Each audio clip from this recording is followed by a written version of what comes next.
আসসালামু আলাইকুম। আজ আমরা পুরো জাতি একসঙ্গে স্মরণ করছি এমন একদিন যা এদেশের ইতিহাসে গভীর ছাপ রেখে গেছে।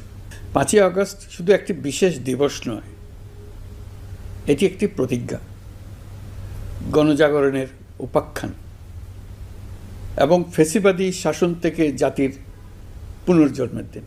আজ আমি গভীর শ্রদ্ধার সঙ্গে স্মরণ করছি 1971 সালের স্বাধীনতা যুদ্ধের সকল বীর মুক্তিযোদ্ধাদের, যাদের আত্মত্যাগে আমরা পেয়েছি স্বাধীন সার্বভৌম বাংলাদেশ। 1971 সালে সাম্য, মানবিক মর্যাদা ও সামাজিক ন্যায় বিচার প্রতিষ্ঠার লক্ষ্যে এদেশের জনগণ সশস্ত্র মুক্তিযুদ্ধে অংশগ্রহণ করেছিল। লাখো প্রাণীর বিনিময়ে একটি স্বাধীন রাষ্ট্র প্রতিষ্ঠা হয়েছিল। কিন্তু স্বাধীনতার অর্ধ শতাব্দী পরেও এদেশের মানুষ